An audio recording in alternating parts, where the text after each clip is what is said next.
أعزائي الأساتذة، أعزائي الطلبة، السلام عليكم ورحمة الله تعالى وبركاته.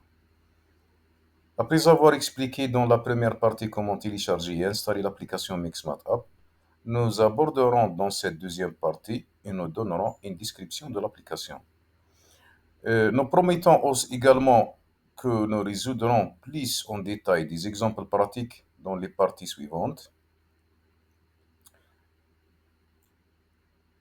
Sachant qu'un utilisateur de MixMatApp doit avoir au moins quelques connaissances en matière de matériaux composites, concernant l'homogénéisation, le type et les propriétés de la fibre, la matrice et leurs propriétés, nous nous habituerons donc à utiliser une terminologie désignant les propriétés liées aux fibres telles que ρf, plutôt que la densité des fibres, EFL, modèle d'élasticité ou modèle de Young longitudinal, EFT, modèle de Young transversal, modèle de glissement ou de cisaillement dans le plan LT, GFLT, et coefficient de Poisson dans le plan LT, nu FLT, teneur en volume des fibres VF ou teneur en masse des fibres MF, ainsi que les propriétés associées à la matrice,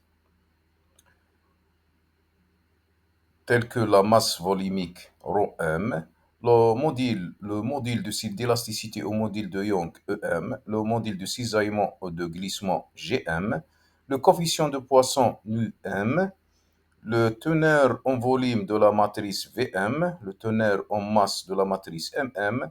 Cette fenêtre permet donc de calculer l'homogénéisation avec la loi de mélange, avec le modèle de Halpin-Tsi, le modèle de Hopkins-Chamis, le modèle de Tsehan, le modèle de Halpin-Tse modifié et le modèle de Chamis.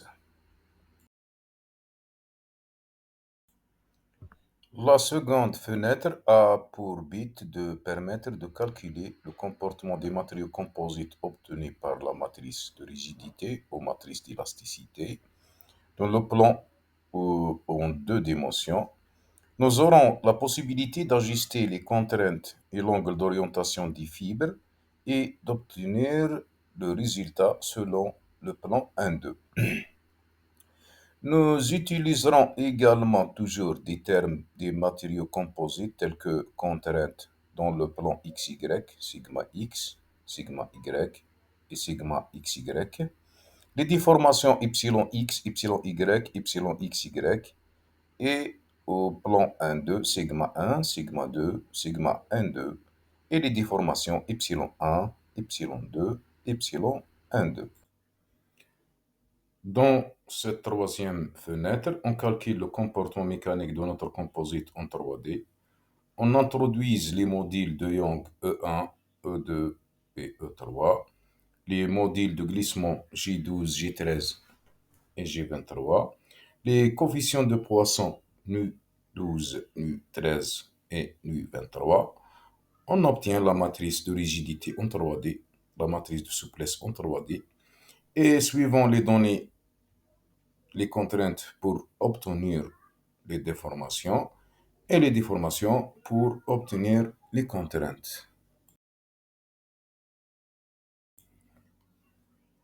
En arrivant à la quatrième fenêtre, comportement mécanique des stratifiés d'épaisseur constante, et la même chose pour la cinquième fenêtre, le comportement mécanique d'un stratifié d'épaisseur variable. Un peu, les calculs sont compliqués. On introduit toujours les plaies et leurs caractéristiques. Suivant le nombre de plaies dans notre stratifié, on obtient la matrice de rigidité, matrice de souplesse et module de l'ingénieur. Et suivant les chargements, on peut obtenir des déformations. Et les déformations, on obtient les contraintes. Dans les occasions suivantes, on va résoudre quelques problèmes en détail. Vous pouvez nous contacter ou contacter l'équipe de MixMatApp sur l'adresse électronique. Merci pour votre patience.